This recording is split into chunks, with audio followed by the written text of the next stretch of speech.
California. We are live and local for Kelso, Longview, and surrounding areas. So a big, good morning shout out to Rainier and Castle Rock and Kalama, Woodland, Clatskanie, Catalina. Thank you everybody for tuning in. And you picked a good morning because we have a very special guest on the phone. If you feel like sometimes all hope is lost with the younger generation, well, we know beyond the shadow of a doubt that that is absolutely not true. Our very special guest, young Jeremy Snyder, on the program. How you doing, Jeremy?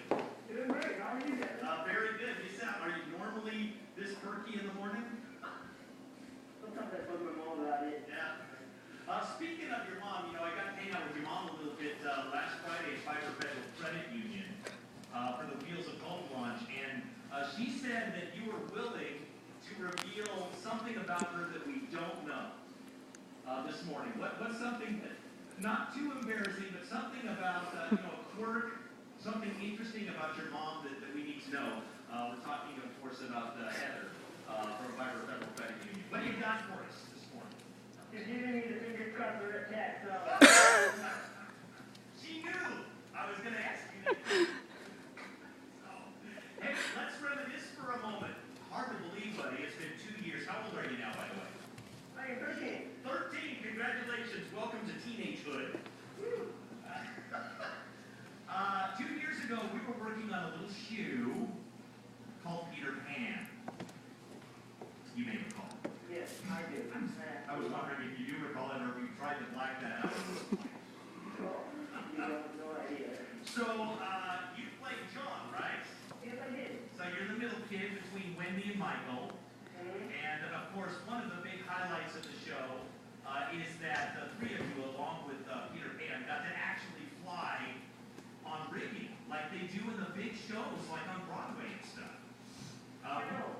That was like an amazing experience. I love that. It was probably one of the best places I've ever been in. So you had to wear this harness, this brown leather looking thing that looked, was it uncomfortable, or were you actually able to, once you got up in the air, enjoy the process of flying? The first couple of times, it kind of yacked on you places, so it was very uncomfortable. Was there a trick to kind of controlling, you're just hanging on the single wire, I believe, right? You guys didn't have, you didn't have the 2 wires off the hips, you had the one off the back, if I'm not mistaken, is that right? Yeah. It's just like you just got to keep your arms on and you'll be fine. Okay. Flying by Boy is a rigging, by the way, who's done like huge shows all over the world. So it was pretty cool to work with a guy who's worked with like some of the most famous people on the planet. What was the neatest piece of advice he gave you as you were working with flying in Peter Pan? Just like after your first time, take a bath and baking soda. What was that? So, pretty cool. Let's talk about this. Like, you wrote a play, is that right? Is it like a one act or like a full play?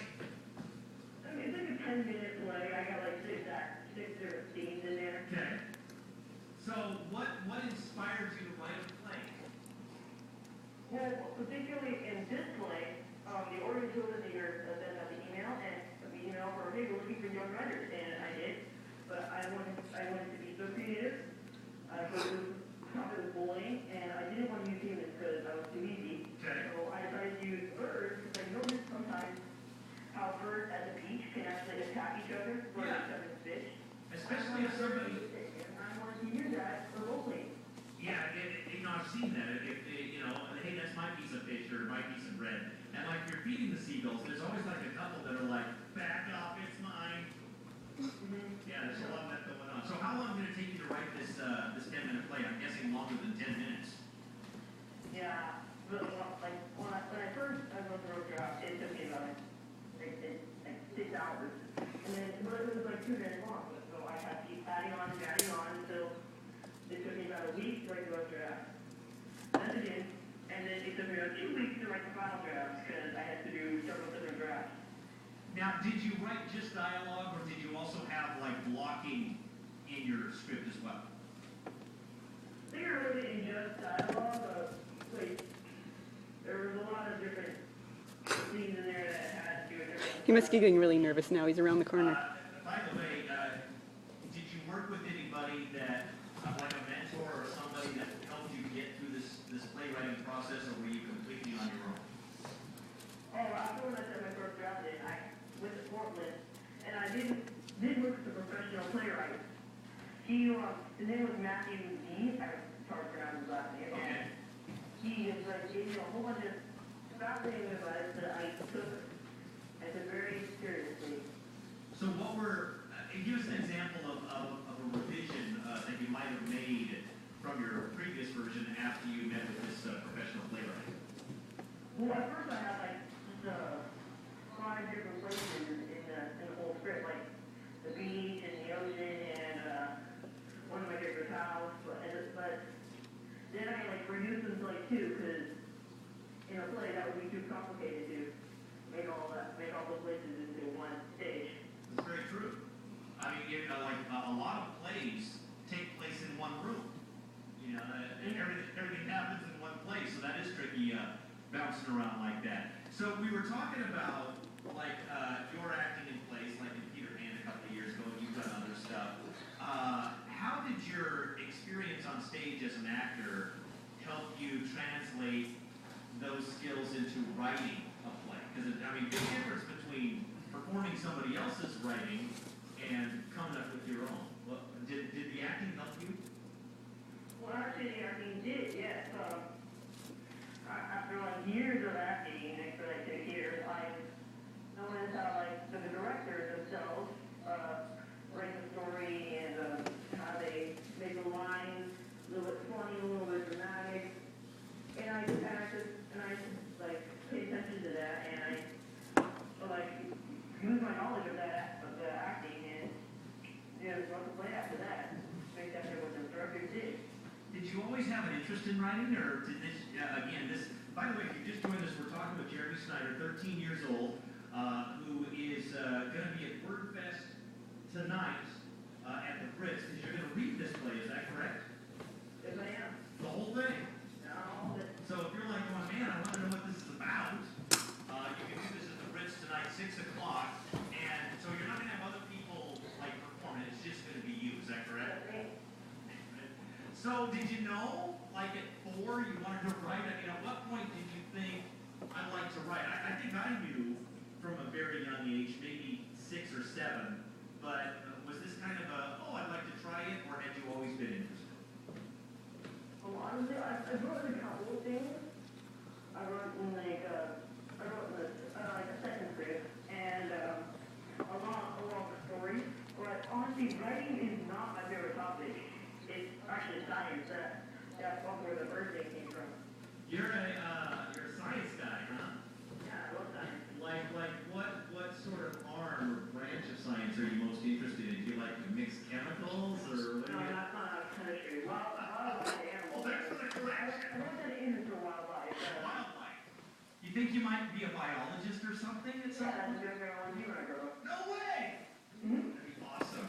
Then you could be like a director of a zoo and go appear on Jay Leno and, shows like that. Well, they'll probably be dead by then, but, yeah, well, that's very exciting. So, again, WordFest. By the way, what's the name? Do you have a name for the play? I didn't even ask you that.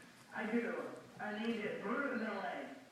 Say that again. Bird of LA. Bird of LA. It is an original piece written by local kid, Jeremy Snyder, who is also a CAP kid. You've volunteered for CAP. I know your family's been involved in CAP. What have you done for Lower Columbia CAP in the past? I think the biggest thing that I've done is Cookies for Cap. Cookies for CAP sounds good. I love cookies. Go ahead. Cookies for Cap was in Terry Taylor garage sale last summer. It was a big success. We made over $500. Congratulations. That's fantastic. Raising funds for CAP, and I believe Meals on Wheels, if I'm not mistaken. Meals on Wheels too? Way to go. So, now are you guys going to do that again, do you think, or are doing other things? I think we might do the Cookies for Cap thing. There's a lot of baking in doing that. Oh yeah, there's a lot of baking. 2 weeks of baking. What's your favorite kind of cookie? What's your favorite kind of cookie? My mom makes any kind of cookie you make, I love. I stuck on a desert island somewhere, Jeremy, and I had one food that I could live off for the rest of my life, it'd have to be, just cookies. Well, Jeremy, congratulations again. Give us the details tonight. Where are you going to be and what time? I will be at Reef Wordfest. We're best at Rich. Okay, one day. I didn't want to leave you hanging there. 6 o'clock this evening, Wordfest at the Brits on Commerce in downtown Longview. Looking forward to hearing the play, and thank you for taking a couple of minutes with us. You're an inspiration, I think, to a lot of kids. Anything you'd like to say to your peers, other teenagers that have an interest like writing or acting or anything, playing football and maybe not feeling like they're capable of doing that, or they don't have the confidence, what would you say to somebody your age that, that could use a little feedback on getting started on something? What would you say? Always go into writing. It's a great thing. And listen to Magic 94.5. Yeah, Jeremy Snyder, thank you so much. Have a great day. We will see you tonight at the Brits. Appreciate your time, buddy. See you later, pal. Jeremy Snyder, our very special guest. And by the way, I believe I heard from his mom that we got the results of his submission, and he got second place for that original piece. I have to ask him about that, but I believe those are the dates. I'll double check. There you go. It's the Magic Morning Show, 7:16. Good morning to you. I'm Kevin T.